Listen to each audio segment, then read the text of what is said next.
All right, let's make a start then. Lesson 46, stable nuclei. We were able to describe how and why atoms become stable. So this is sort of linked to what we were talking about yesterday, but it's a bit different. This is the last topic on nuclear reactions and matter that I have. So we've gone through all of the material in 3 doubles and a single. If you guys are sitting here being like, wow, I've tried to absorb so much information and I don't remember all of it, that's okay. A reminder that not much of this is actually on the exam. If exams are running, we don't know if the exams are going to run. The current plan will be that exams will run next week. But if we find out that the exam that we're in lockdown next week, then guess what? The exams will be postponed. We'll have to figure something out.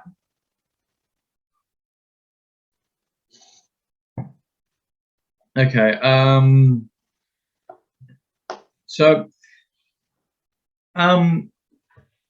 Okay, so let's go have a quick look at what we did last lesson. So last time I had you guys, we were talking about, we were going back in time to talk about nuclear reactions. We were talking what we were discussing.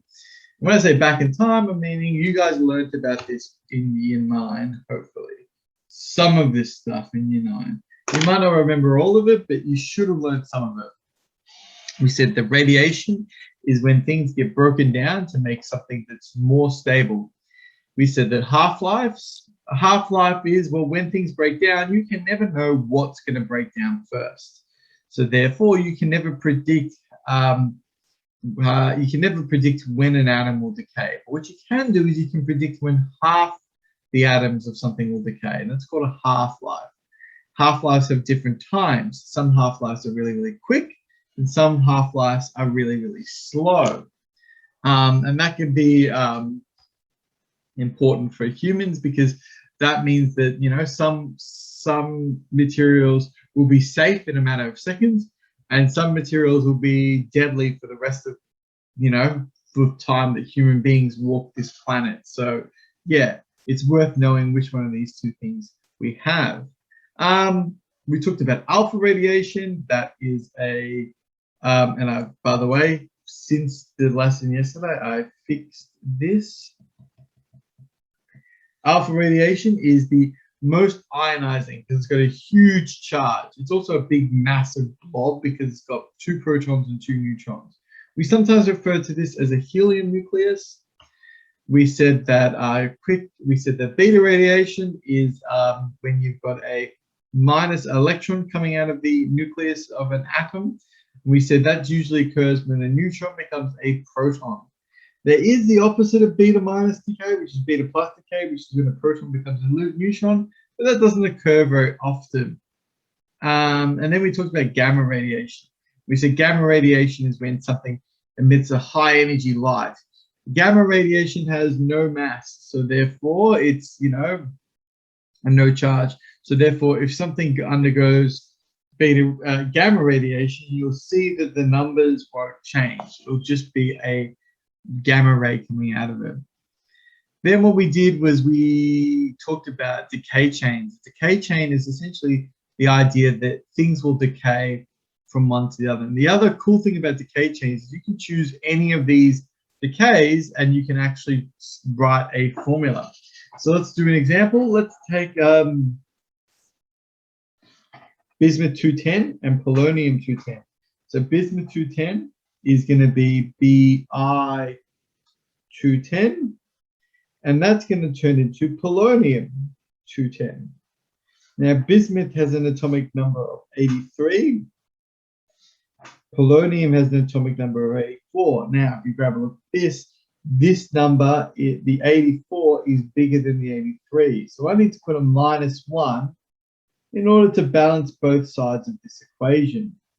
But if I put a -1, the only thing that's got a -1 charge is an electron. But I can't just have beta decay on its own. I have to whack on an anti-neutrino. And then that beta bang, beta boom, we've got beta minus decay. And that's what happens here and here. That's what happens as we go from polonium to bismuth and bismuth back to polonium. It's kind of interesting actually that that's sorry, not bismuth. We go from lead to bismuth and bismuth to polonium. And it's interesting that, you know, that in this whole case, we still have 210 nucleons. It's just first one proton, one neutron becomes a proton, then another neutron becomes a proton. And then you lose those two protons in alpha decay to get back to lead. But this lead is now smaller than the other lead. It's now got less protons, less neutrons, sorry. Now, we then did some examples. We didn't do this example, actually. I was going to talk about this example at the end of this last lesson, but we ran out of time. So I thought I might quickly talk about it now, because why not? Let's have a quick look here. We know that thorium-232 or 90 undergoes 6 alpha decays. Oopsies. So it undergoes 6 alpha decays, and it then undergoes and 4 beta decays. Okay, identify the resulting daughter nuclei. Well, one of the interesting things we can do is we can look at alpha decay. So alpha decay has the mass goes down by 4, and the atomic number, or the protons, go down by 2. So if I have 6 alpha decays, then I'm going to have a mass that goes down by 4 times 6. 4 6s are 24. And I'm going to have the proton number is going to go down by 2 times 6. So it's going to be going down by 12. And we can do that by just knowing that alpha decay is when the mass drops by 4. Why does the mass drop by 4? Because alpha decay is 4, 2. Now, beta decay is the opposite. Well, not the opposite, it's a different. Beta decay, that's going to have the mass change be 0, right? But the protons are going to go up by 1. So that means that if I have 4 beta decays, I'm going to go 1 plus 1 times 4. So my proton number is going to go up by 4. So what does that mean? So that means if I start with thorium-232,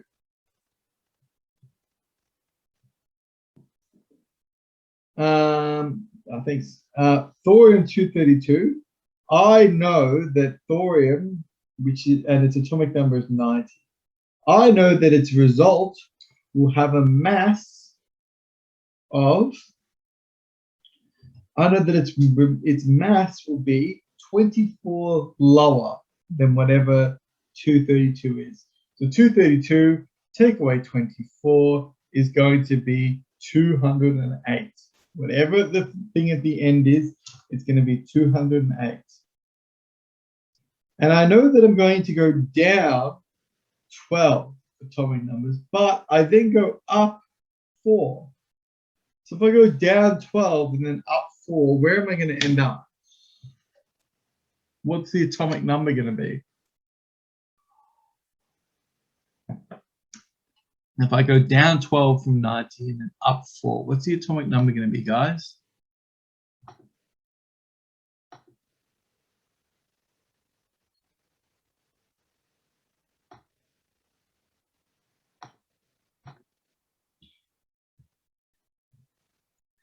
$82. Let's have a look.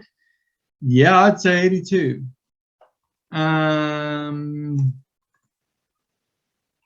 So let's, yep.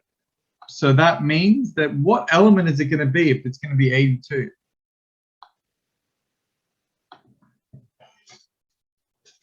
What element is it going to be if it's got an atomic number of 82? The answer is in here, guys. Lead. It's going to be lead. It is going to be Pb. So that's a way that you can combine these ideas together. So I just wanted to show that off because I thought it was interesting. Now, what I was going to do at the end of last lesson was set you guys some of this work. But unfortunately, we ran out of time. So we're going to continue working on today's topic. So we're going to be looking at energy from the nucleus. So this is actually going to be a little bit to do with how do we generate electricity using this nuclear reactions. Now that we've talked about how powerful the Big Bang was and how atoms got created, we talked about how what atoms and protons and neutrons and quarks, what they are. And now what we're going to do is we're going to talk about, well, how can we harness the energy? So we're going to look at how can we able to describe how and why atoms become stable. So let's start. Let's start with testing particles. Well, how do we know what's going on here? So after Chadwick, Chadwick was the gentleman that discovered the neutron. After he discovered the neutron, scientists had a brand new toy to play with. With no charge, neutrons can actually approach and interact with the nucleus. You might think what I mean by new toy to play with. This happens no matter what all scientific disciplines this happens in. What will happen is that there'll be a new discovery in science. There'll be a new discovery in chemistry or physics or biology. And then once the scientists have this new toy, they test it on everything. So this new toy, this neutron, they're like, cool, let's test it at firing it at a nucleus, the nucleus of an atom. Because what they've done is they've tried to fire alpha and beta decay. Now, alpha decay, that was propelled because the idea is that alpha decay is this is positive, positive repels positive. So it shot away. And the electrons were too small. They just wouldn't do anything. So when they got the neutron, because it's neutral charge, it could actually approach the nucleus. It could actually get close to the nucleus. So they could actually start to do some experiments on the nucleus of an atom. They could actually start to shoot neutrons at the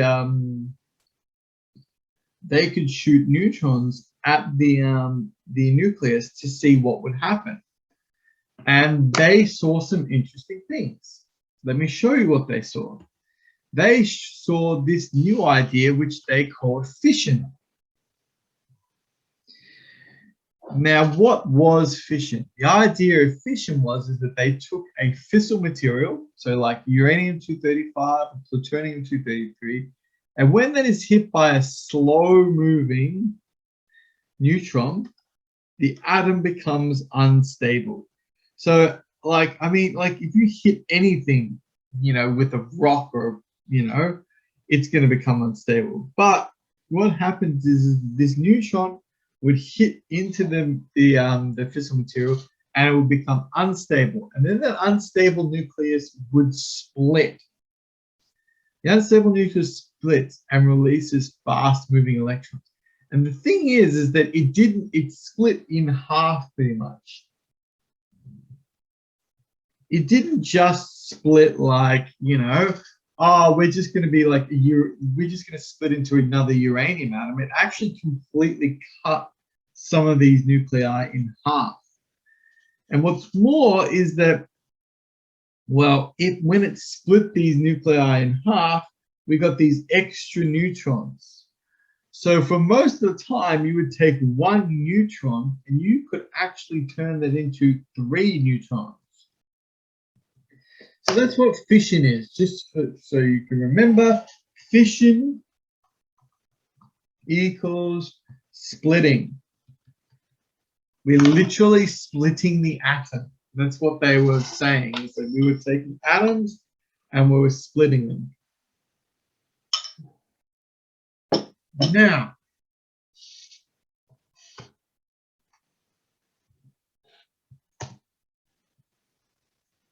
Now, very few elements are actually fissile. They can actually be split in this way. Not many of them are.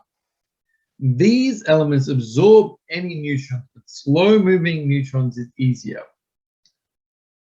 The elements at the end are known as daughter nuclei or fission fragments. There are many ways to actually split something like uranium. So we talked about uranium-235, right? If you think about it, right, yeah, sure. If you think about like a big nucleus, there are many ways to cut it. You can split a nucleus here, you could split a nucleus here, you could split a nucleus there. And so therefore, you're going to get different sizes. An example of this is at the top here. So we've got a neutron plus uranium-235 goes to make uranium-236. Now let's look at this. We've got 235, and that makes together, those add to make 236. So this is balanced. But then that uranium nuclei splits in half, and it makes krypton, which is 36, and barium, which is 56. If I take 36 and add it to 56, 6 plus 6 is 2, carry the 1, 3 plus 5 makes 8, 92. Okay, so these two numbers add up to 92. So that works. But if you look at 91 plus 142, that's only going to make 233. So you end up with 3 neutrons left over. And so those 3 neutrons can fly off at high speed. But yeah, what we're just doing is we're just explaining the fissile, the idea that, you know, hey, you can get things to break into parts. And I also want to say that, yeah, this nuclear reaction is also balanced. Now, what would happen, and here's some examples, right? And as this happens, of course, it releases energy. We're going to talk about why it releases energy a little bit later on. At the start, though, I just want you to be like, okay, cool, it releases energy, so what? So now, here's a couple more examples. Some possible equations for the fission of 235 set off by the absorption of a neutron here. So in all of these cases, you get uranium-236. You can actually look here to see some different ones. So you've got here, we've got lanthanide and bromine. And you should be able to see that this will make uranium. You've got barium and krypton we've just done, and you've got xenon and strontium. Yeah, strontium. So that would be 54 plus 38. So let's go have a look at that. 4 plus 8 makes 2. Carry 1. That's going to make 92. So that means that these two work as well. This one only makes 2 neutrons. The other ones make 3 neutrons, but it doesn't really matter.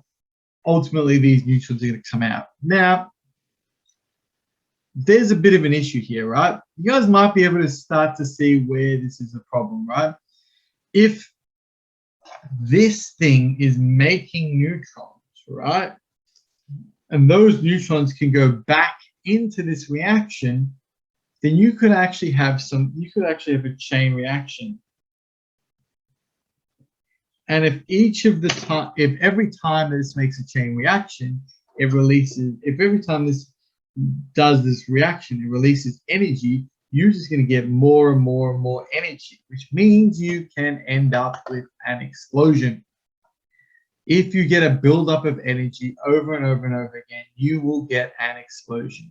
This is a picture of the very first atomic bomb being tested in Los Alamos, I think it was, Mexico, not Mexico, in America. The Manhattan Project, as it was known. These neutrons can create a chain reaction, and this is the evidence of that chain reaction. It will just make more and more and more and more energy. So let's grab a look. Here's an example. You've got one neutron, right? You know, one neutron goes to make 3, okay? So you've got 3 neutrons here. And then those 3 neutrons then split 3 other uranium atoms. And so then that makes another 3 neutrons each. And then those can each go and split 3 neutrons, make 3 more neutrons. So already we've gone 3 to the power 0 because we've got 1, then we've got 3, then we've got 9, then we've got 27, and that's just by splitting. You know, that's 3 splits. You can imagine that after 30, you've already got over 680 billion atoms have been split. Now, I think the thing was that I remember reading once is that every split is enough to move a grain of rice. And I was like, okay, so what? Like, you know, that's barely any energy. If you think about it, right?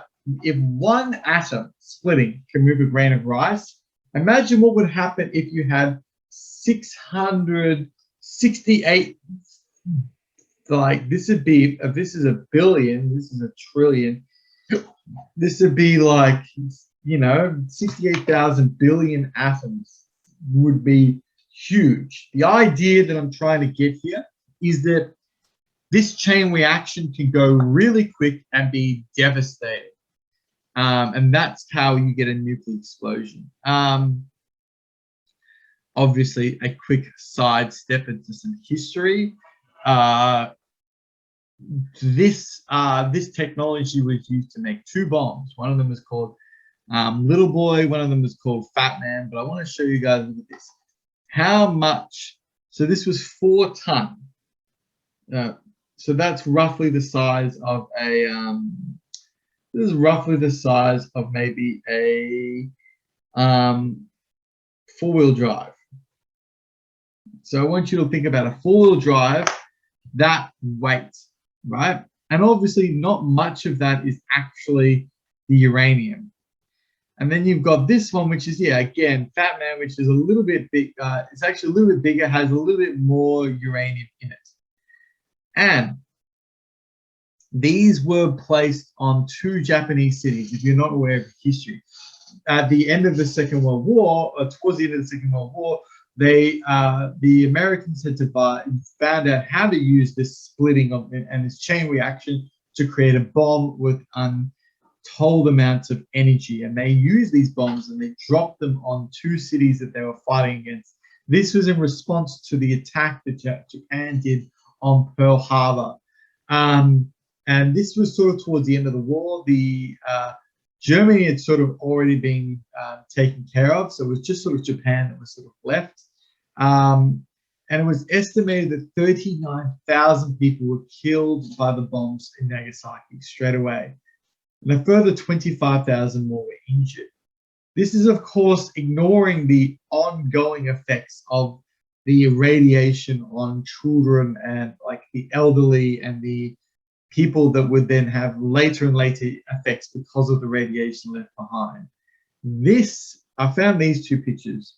This is a picture of Nagasaki 2 days before the bomb was exploded. This is a picture 3 days after. I want you to see, you can focus on these roads, But then, and then when I go back to the previous slide, I want you to see all the buildings you can see.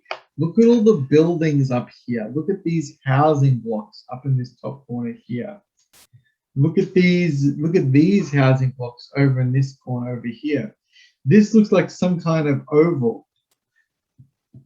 We're going to build a big factory building here. And then you look in the next slide, it's all gone. All of it. There might be some buildings here, but it's pretty much just rubble. That's how powerful it was. It was after this point that the world started to look and think, we can't allow these weapons to be used in any sort of military occupation, military attack, because they're just too devastating. They don't just take out people, they don't just take out the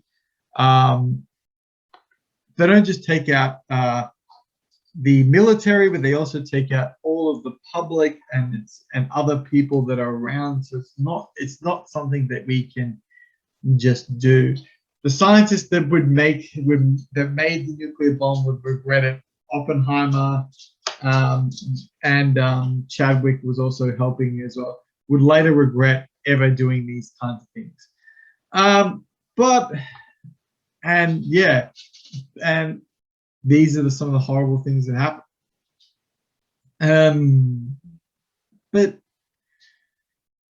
And it made an explosion that went up literally 11 miles. Like, that's how big this explosion was. It was something that, it was, and to think that this whole city could be leveled by a bomb that was just the size of full drive. And I believe that the actual nuclear material was only about a kilogram, maybe 2 or 3 kilograms worth of material. So you might think, okay, therefore, we can never allow a chain reaction like this to proceed. And yet, we do on a regular basis. If you control the speed of neutrons, we can create a heating source for a power plant. What you can do is, and I'm not going to go into too much detail here, but we'll still go through the basics. If we know that slow, and it's actually, I always find this really interesting, but it's actually, if you know that slow neutrons leads to splitting, all you need to do is keep those neutrons moving fast, and you don't get splitting. And so what they do in a nuclear power plant is you've got your rods,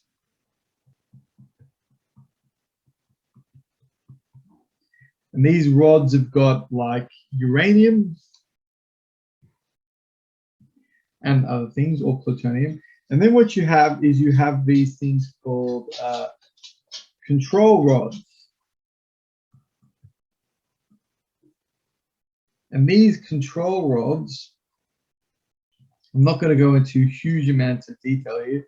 These control rods allow them to control the speed of the reaction. So when the control rods are fully pulled out, they will go, the neutrons will go very, very slow. And so when the neutrons go very, very slow, you get nuclear radiation, you get heat buildup. And then you can put water through that heat. You put water through that reactor to generate steam. And that steam turns a turbine. And that turbine then turns a generator. And that generator gives you some power. No drama, don't worry. So that's how we can create nuclear power from fission.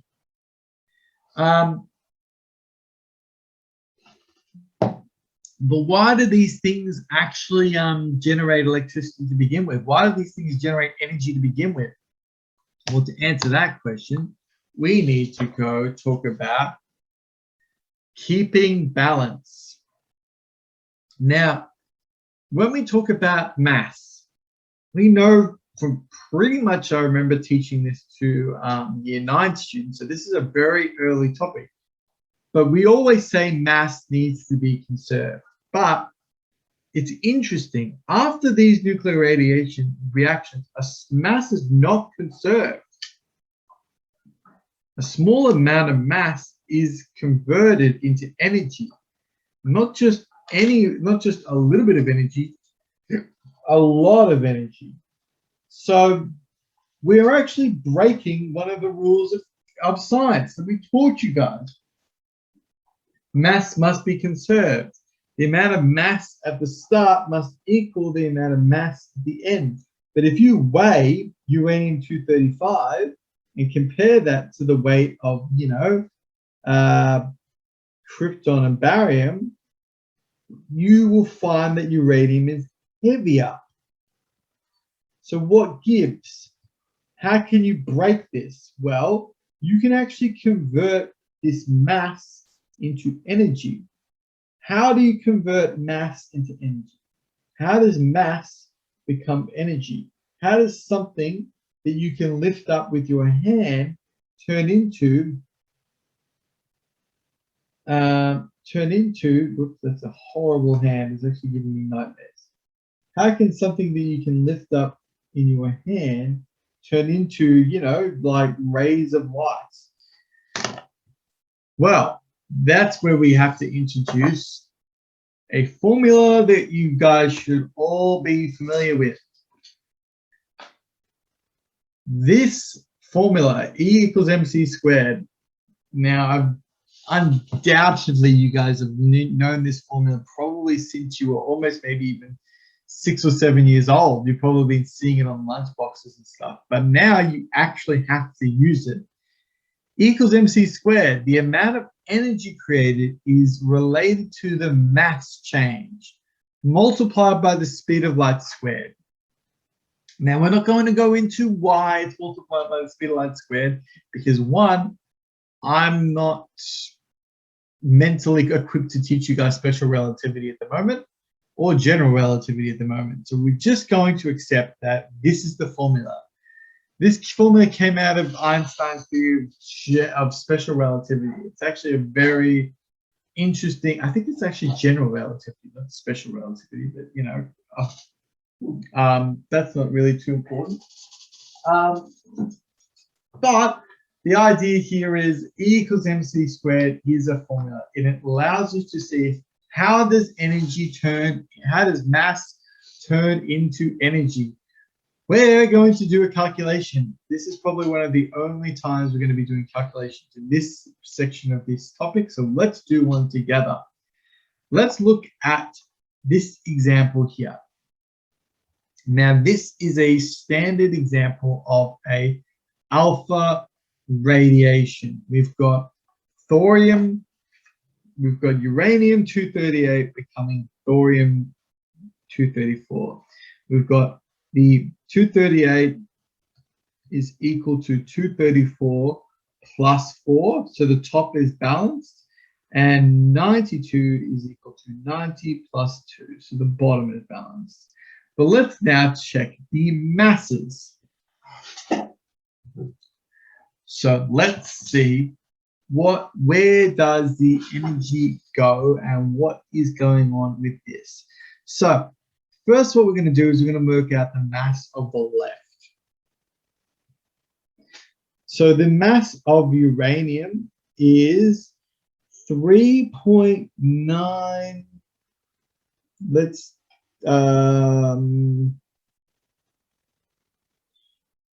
do three significant figures. 3.95 times 10 to the negative 25. That's a 3 and a 5. I haven't got my calculator here, so I may have to run and grab my calculator. Just give me a second. Whereas on the left, we have thorium, which is 6.89. We're going to do two decimal places, three significant figures. 6.89 times 10 to the negative 25 plus 6.65 times 10 to the negative 27. Okay, give me a second. I'm just going to grab my calculator. If you guys want to add that, you guys can do that without me.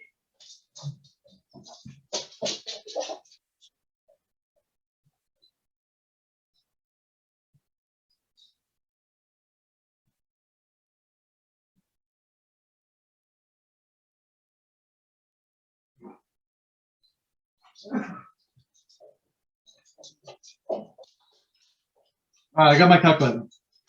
So, okay, so let's add these together. Hold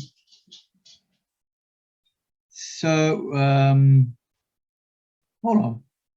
What am I doing here, guys? This should be 3.8,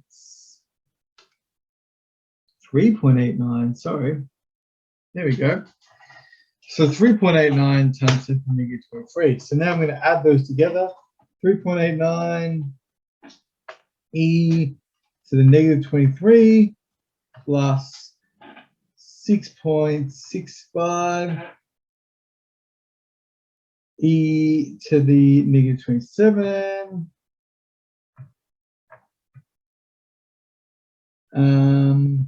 gives me 3.89 times 10 to the negative 23. And on the left, we've got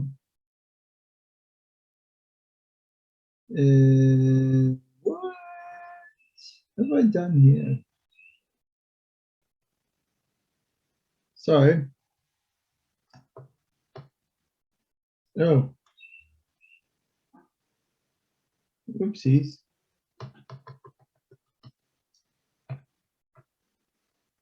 .89 times 10 to the negative 25. I know the answers are already written here. I just want to see if I can make sure that I can do it myself. Plus 6.65 e to the negative 27 equals 3.95.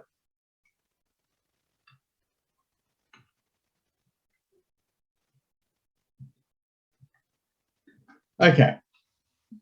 I needed more decimal places. Let's just, I'm going to ignore this completely because I've made some little silly mistakes here. But what we can do here is we can cheat and we can just look at this graph here. Let's just look at this graph here. So we're going from this mass to these two, and if we add those together, we start with this and we end on this. Now, if you look at those are really pretty much the same. They are pretty much the same. But you can see that there is a difference in the very last two numbers. One of these is 93, the other is 85. So that's why I shouldn't have rounded it this then before. That was probably one of my biggest mistakes. But you can actually then see that our mass defect is this. So let's calculate the energy. We can do that. The mass defect is 8.242 times 10 to the negative 30. If I multiply that by the speed of light squared, 3 times 10 to the power 8 squared, that will give me the energy. Now, the energy I'm not expecting to be a great deal, but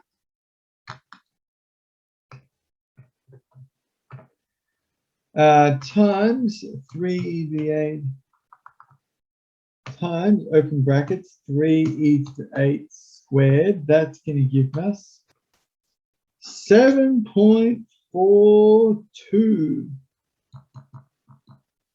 times 10 to the negative 13 joules. We have just calculated the energy. Now, where is this energy going to go? Now, luckily for us, this energy is going to like radiate out everywhere. Most of this energy is going to go into increasing the speed of the alpha particles. So the alpha particle is just going to come out at a faster speed because of this. And that also helps you understand why these particles are coming out so quickly. But if I was to do the same thing with looking at, if I was looking at the same idea when I was looking at big reactions like the uranium one that we showed before, you would see a much larger explosion. There's also another way to measure this energy. And this is one of those things that I think shows up all the time in science, in physics at least, is that there is always another way to measure energy. We've talked about joules as a way to measure energy. We've talked about volts as being a way to measure energy. We've talked about kilowatt hours, but here is a new one. It's called an electron volt. An electron volt is the energy required to give one electron 1 volt of energy. So it makes sense. So therefore, what is an electron volt? An electron volt is the same as, so if we wanted to give 1 electron 1 volt, then that means the energy required would be 1 electron, 1 volt, times 1.6 times 10 to the negative 19. So therefore, 1 electron volt is equal to 1.6 times 10 to the negative 19 joules. We can add this to the list of joules, calories, kilowatt hours. So if we've got 7.42 times 10 to the negative 13 joules, then that means we would have 7.42 times 10 to the negative 13 divided by 1.6 times 10 to the negative 19 equals 7.42 e to the negative 13 divided by 1.6 e to the negative 19 4637500,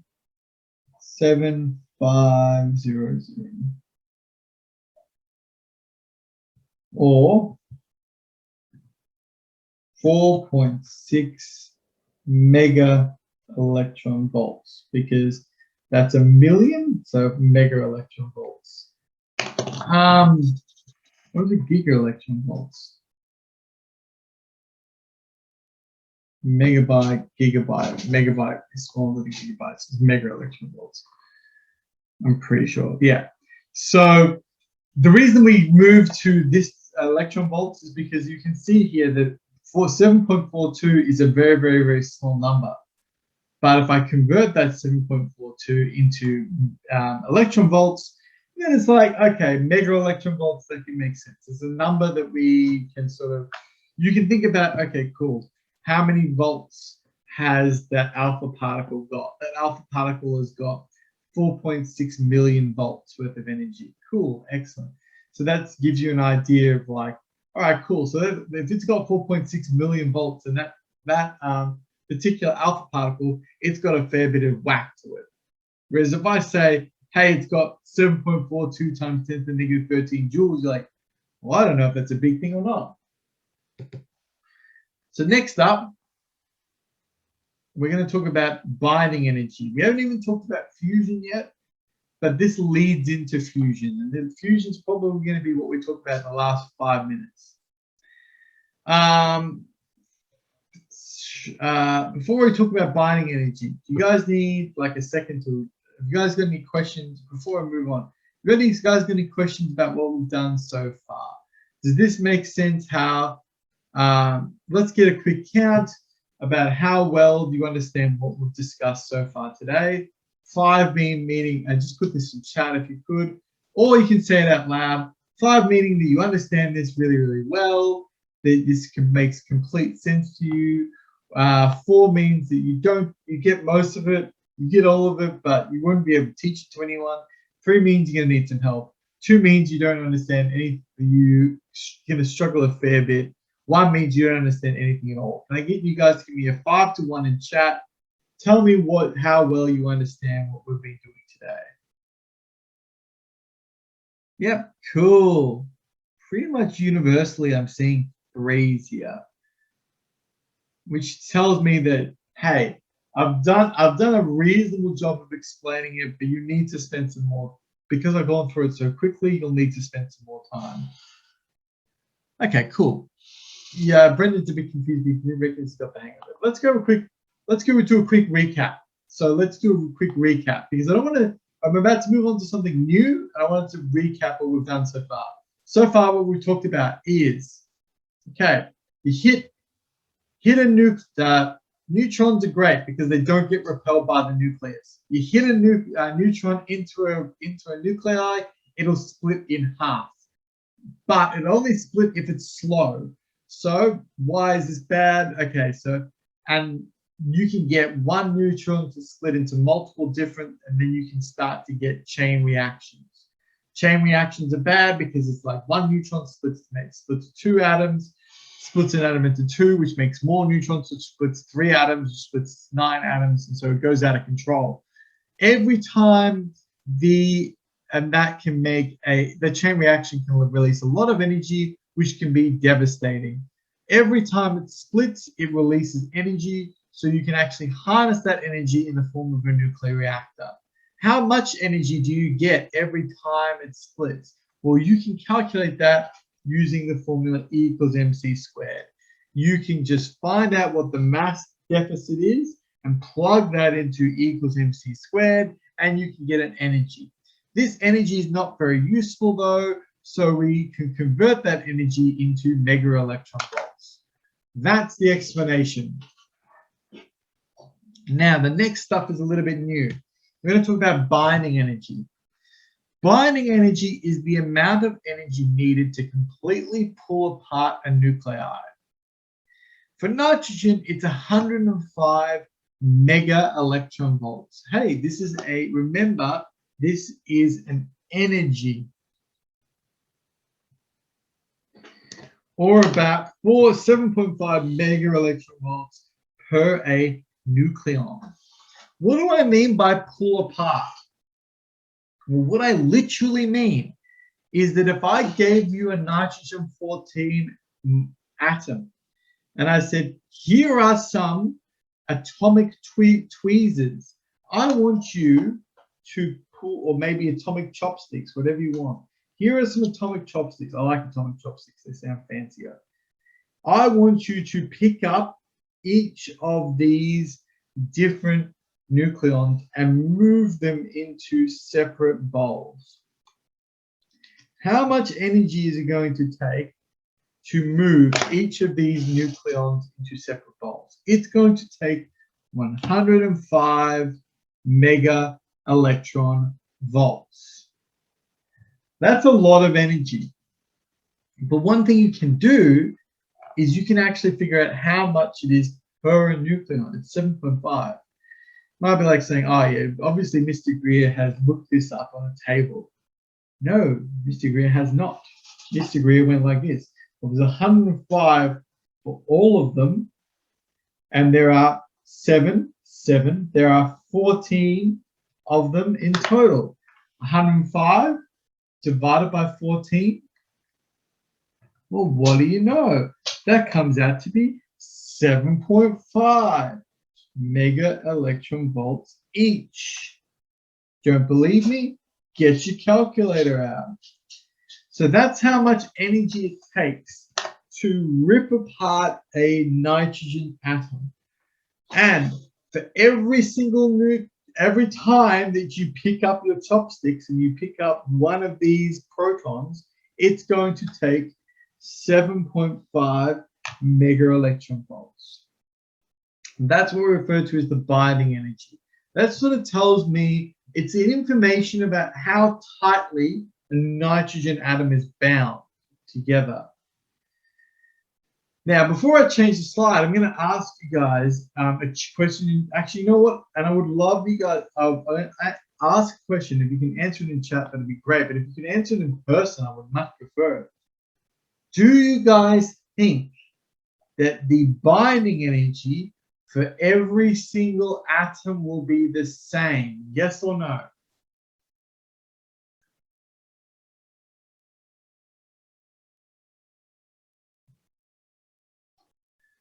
Okay, so some answers, 2 answers for no in chat. Is anyone willing to say why not? That's even harder. You can just say no, you can say yes or no.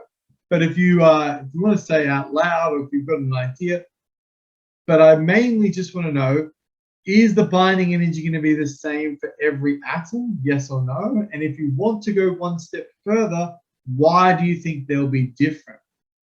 Or why do you think they'll be the same?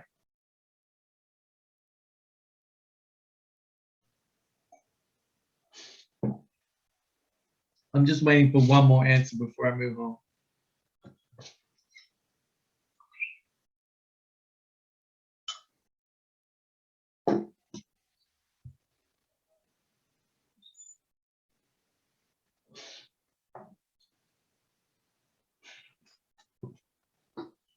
Come on, guys. There are 25 of you here. I've got 2 answers. I just want one more. Yes or no? Is the binding energy going to be the same for every atom? You can be wrong. Yes or no? What do you think? Beautiful. All right, a couple more answers. The answer is no. It's different. How different? Well, you can actually plot a graph. The binding energy of all nuclei can be plotted against the mass number. This actually does something useful for us. This helps us see which atoms are easy or hard to break apart. Okay? And this,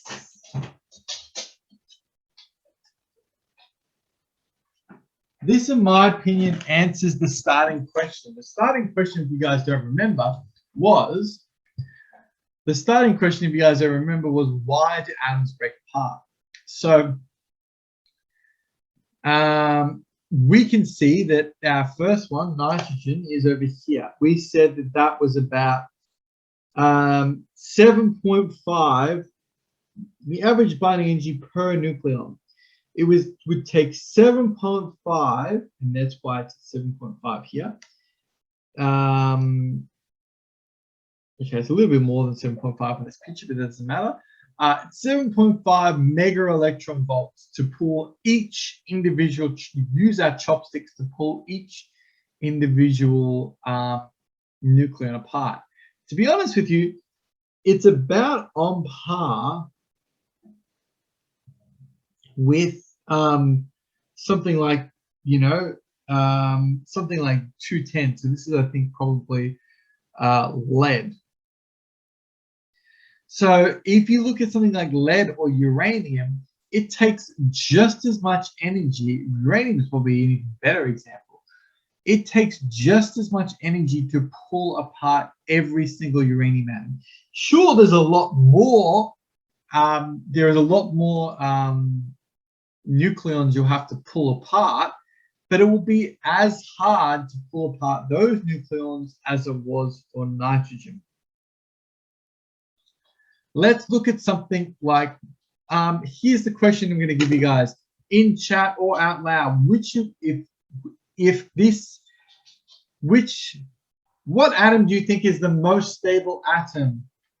Which atom do you think is the most, or which nucleus do you think has the most highest stability?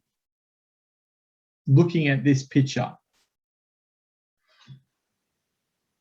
I'm only looking for one answer today, either in chat or out loud. What do you think has the most stability? Which atom?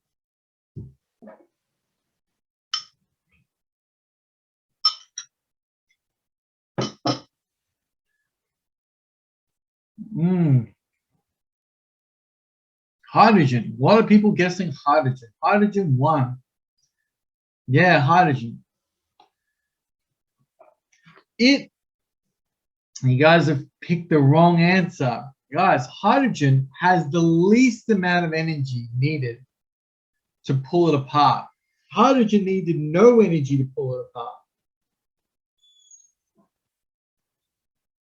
If you look then at something like helium, you need very little energy to pull apart. So which is the most stable? Which is going to require huge amounts of energy to pull apart? Iron. This guy, iron, is the most stable. The most stable nucleus. Everything wants to get to iron because it's the most stable, because it has the highest binding energy. It is the hardest to pull apart. Right? You can pull apart a uranium atom, a lithium atom, a helium atom quite easily, but you can't pull apart an iron atom very easily at all. Carbon's not too bad. Where's carbon? Carbon would be about here. So nitrogen, carbon's here. Here's carbon.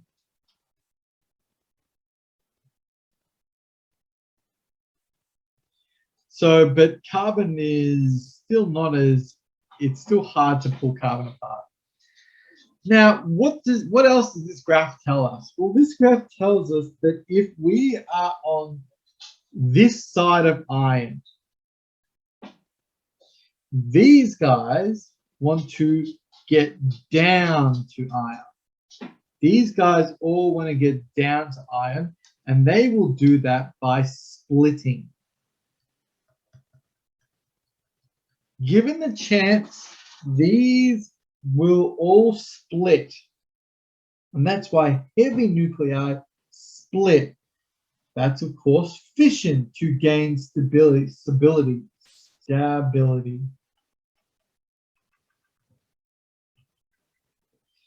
And light nuclei merge. So if you look at this guy, right? Helium and hydrogen, these guys are very, very unstable. They want to become more like iron, but to get like those iron, they need to merge or fuse. And that's where we get our new idea, fusion. But this graph shows up in a lot of places. So I want you guys to understand what is going on in this graph. Iron is the most stable because it needs the most, you need a huge amount of energy to break iron into its parts. These parts you only, for nitrogen, you only need 7.5. But for iron, you need close to 8.8, I'd say, per a nucleon. So that's the most stable. It is the highest binding energy. And because of that, heavy nuclei will split and light nuclei will fuse to get to iron. There's way too many things. And iron is just so hard to pull apart. That's the lesson idea that I want you to take away from this. Let's go have a look at an example. Tin has a binding energy of 8.5 mega electron volts, while cadmium has a binding energy of cadmium 120 has a binding energy of 8.45 mega electron volts. Which one has the higher total binding energy? Guys, I want you to answer this for me. Which one of these two, tin 120 or cadmium 120? By the way, the 120 means the mass. Which one of these has the higher binding energy in total?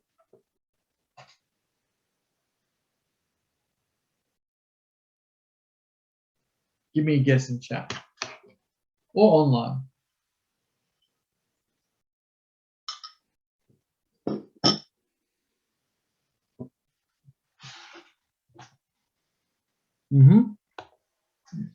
The tin.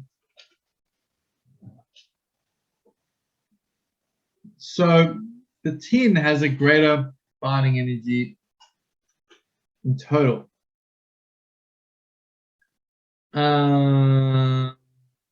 This is a bit wrong, I think, actually. I think I've written this question down wrong, but That's okay. We'll just work with this question, even though it's written out a little bit more. How do we know the tin has the greater binding energy? Because we go 120 times 8.5. You don't need to do this.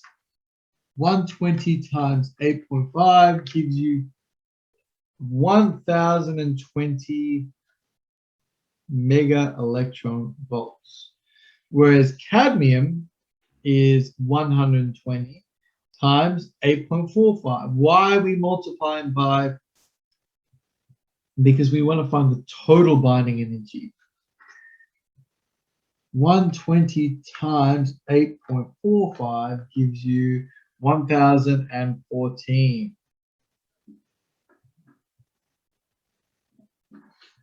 So, which one is more stable? The tin or the cadmium? What do you guys think? And for bonus marks, can anyone tell me why? It's a simple answer, but which one is more stable and why? This is a good test to see whether or not you guys understand what's going on here.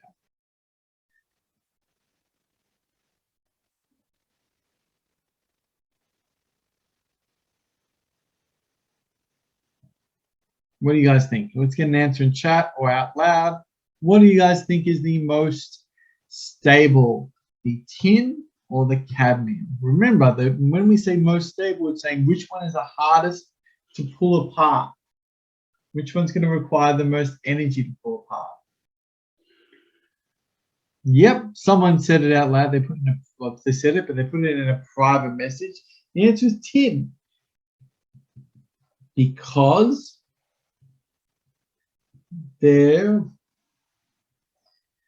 there's a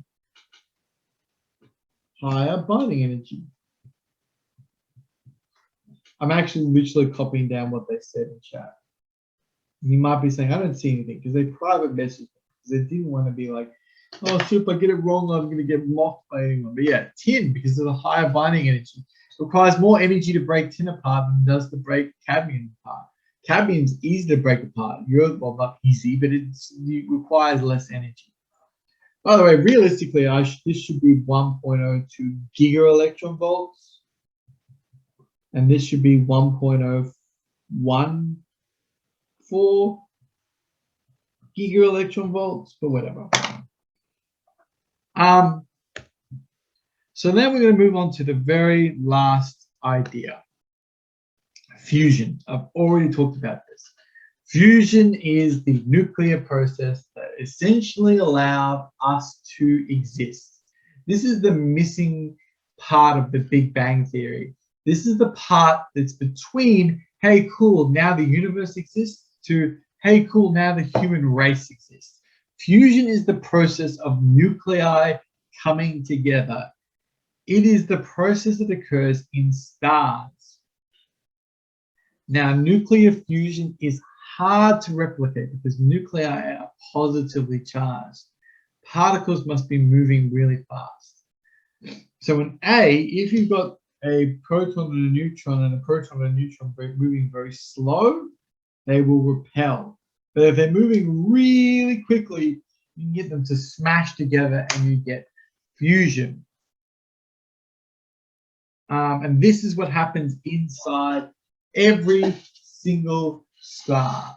Hydrogen is fusing with other hydrogen atoms to make helium. And more helium is being created. This is, of course, what happened in the early universe. This is how stars first started. And the only reason that they're moving fast enough or with enough energy to do this is because they are within the middle of a giant burning, well, a giant fusing plasma ball, which is essentially what a star is. Now again, why are they fusing? Because as you fuse, you get more and more stable. Let's clear this. As you fuse, you get more stable. That's why we're fusing, because we want to get to a more stable nucleus. And of course, you've got to make sure that you're moving fast. Gotta go fast. Let's look at some basic fusion formula, like how does helium form in a star? You might be wondering, well, how does helium form in a star? First, what you do is you take a hydrogen, you take another hydrogen, you smack them together, and then you get a hydrogen. Like, wait, what? Hold on, sir. I'm trying to follow along here. Are we trying to make helium? Why are we making hydrogen when we make helium? Well, the trick is to look here. This hydrogen atom has one proton and two nucleons, so one proton and one neutron. This is actually an example of beta. It's sort of an example of beta decay.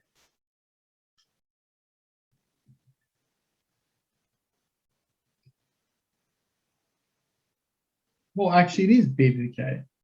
This is, in this case, this is beta plus decay. Remember, beta plus is where plus becomes where a proton becomes a neutron. Why do we call it beta plus? Because the charge that comes out is actually an anti-electron. So this is a +1 charge, but whatever. Then when you take, this is called deuterium, for those of you guys that want to know. If you take one of those and you throw in another hydrogen, guess what? You get a helium. Now you've got two protons and a hydrogen, but you two protons and one neutron. You haven't got enough neutrons to make a proper helium atom, but you've got a little bit. And we need to shoot off a gamma ray because we've got too much energy. Then if you take this and you say, well, let's take two of them, then what you end up with is you end up with a proper full helium nucleus. And you're done. But then you also get these two hydrogens shoot off and they, disappear into the ether. So if you actually look at, if you actually balance out everything here, I think you would find that if you take 4 hydrogen atoms, you get 1 helium atom, I think, if you were to balance everything out, which I can't figure out at the moment. But you don't need to know all of this. I just want you to appreciate this. Now, this is really hard to do on Earth. We have been trying to do nuclear fusion on Earth. Why? Because nuclear fusion the fuel is cheap, easy to access. How cheap? Well, where hydrogen is easy to find. Why? Because hydrogen makes up one of the most abundant molecules in the planet is made of just hydrogen. So hey, yeah, it's pretty easy to get access to. Its nuclear waste is not dangerous because what's its byproduct? Helium. Oh no, woe is me that we've made some more gas to put into a balloon. It's not really that dangerous. And there's no greenhouse gases. There's no CO2 at all. So these are 3 really good ticks. You might be sitting there and be like, okay, why haven't we done it? Why isn't Australia powered off nuclear? Oh my God, I'm almost out of time. Why is Australia not powered over by nuclear fusion? It's really hard to maintain for a long time. You can get nuclear fusion for like 1 second, maybe 12 seconds at the most, but you can't get it working for like 8 hours or whatever. It just doesn't work. And we would probably need this fusion to be going like once every hour or something, and it's really hard to set up. And yet, why is it so hard? Because literally you're dealing with temperatures equivalent to the sun. You are creating a sun inside of a box. The difficulty here is that, you know, it's just not simple. It's not like, it's just not easy to do. And the other problem is that it's hard to, it's one, the first problem that's really hot. The second problem is hard to control. So in order to control the plasma, you need to have high powerful magnets. And even if you control it, it still flies around it. It's just, it's like trying to, like, you know, it's like trying to convince a 4-year-old to clean their room. They're just wild. It's out of control. It's insane. So that's why. Now, there are many different experiments that are going on at the moment. They're always trying to improve it. There is one nuclear fusion facility that's actually looking quite promising in France. I'm hoping, like a lot of people ask me, is like, oh man, like, do you think we'll colonize the moon in your lifetime? Do you think that we'll reach, you know, meet interstellar travelers in our lifetime? For me, I want to see nuclear fusion, and I actually think that it is bound to happen in our lifetimes.